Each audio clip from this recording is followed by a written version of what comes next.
والنبي يا اختي ما تساليني مالك، سيبيني بقى في الهم اللي انا فيه. من صباحية ربنا يا اختي وانا في الشغل وراجعه البيت انضف واغسل وبعمل له لقمه، رحت اجيب جرجير من غرفي. عملت كل حاجه، الكوارع والجرجير والسمك ومش نافع.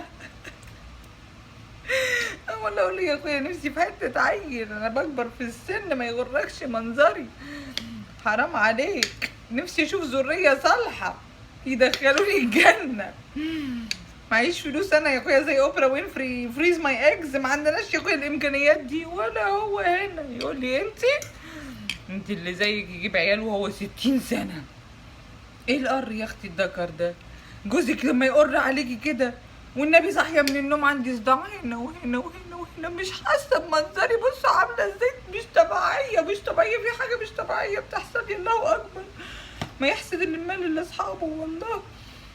ويقر عليا كده ويقعد طول الليل يا اختي يسهر مع اصحابه على القهوه ويسيبني، كنت ورده مفتحه يلعن ابو الجواز وسنينه، وعماله اتصور في الجنينه وعامله نفسي الهه الحب، والبنت بتلمع بتشرمه وخدود وشفايف وشعر بربرق، وفجاه اتجوزنا وادينا اهو زي ما انتي شايفه كده. والنبي لسه غاسله شعري اول امبارح وريحته بصل.